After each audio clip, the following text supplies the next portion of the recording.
In 1955, as an opposition leader, he said this, and I quote him, "If you believe in democracy, you must believe in it unconditionally.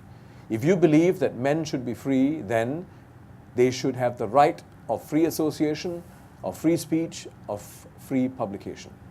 Then no law should permit those democratic processes to be set at naught." 31 years later, in 1986, during the National Day rally, as Prime Minister, LKY said, and I quote him, "What are our priorities? First, the welfare, the survival of the people. Then, democratic norms and processes which from time to time we have to suspend." So Yatiman, as a former parliamentary secretary, senior parliamentary secretary, and someone who would have had sufficient discussions with the Prime Minister, the former Prime Minister, how would you explain this? I mean, does this point to a major contradiction, or is it a reality that he was adapting to changed circumstances and being pragmatic? How would you respond to this? I would sum it up by saying that there are three words: democracy, pragmatism, and reality. To begin with, Singapore is not a natural nation. It is unusual. In fact, it's not supposed to exist. But somehow, thrown into the wilderness, we build a nation out of it. So what is considered as a norm in democracy can be influenced by the reality of the circumstances and pragmatism policy. Let me give you an example. Singapore has always been likened as a patrol boat compared to India, which is like an aircraft carrier.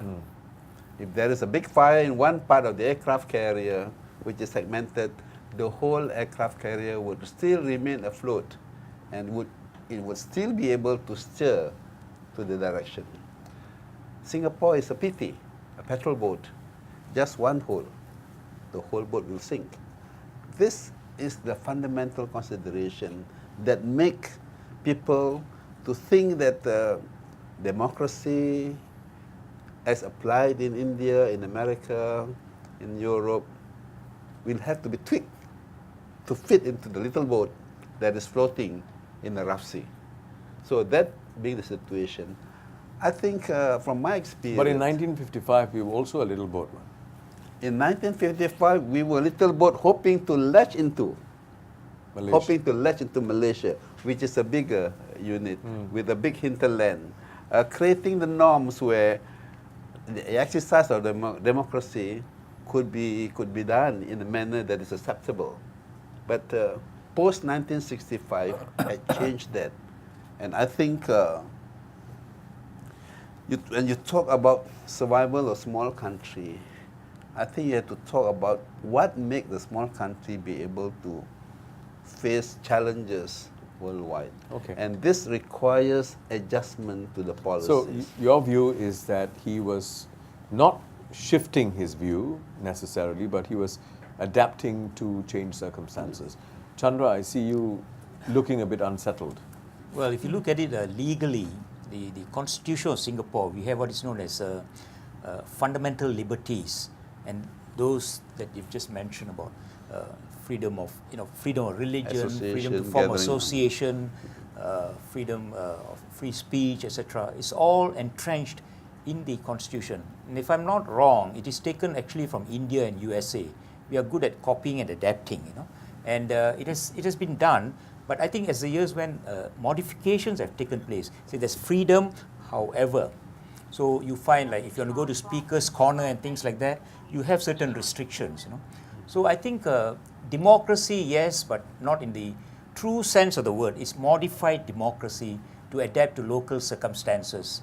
It has served us well. At the same time, I think it has brought about a negativity in people wanting to form NGOs and wanting to be proactive and having the power and the strength to strengthen the nation. So I think that's one of the things on reflection perhaps, if it had been done in a more liberal way, I think citizens would have actually come forward and be more active in these things. So I think it's, to me, I'm quite a liberal person. I think it's a miss, but it's never too late. I think hopefully in the years to come, we would do better. No doubt democracy is important. You need not follow exactly what the other democracies are doing, but I think we can do more. And I think we must have trust in our citizenry. And today we have citizens who are very well experienced, they are intelligent, and they want a change also.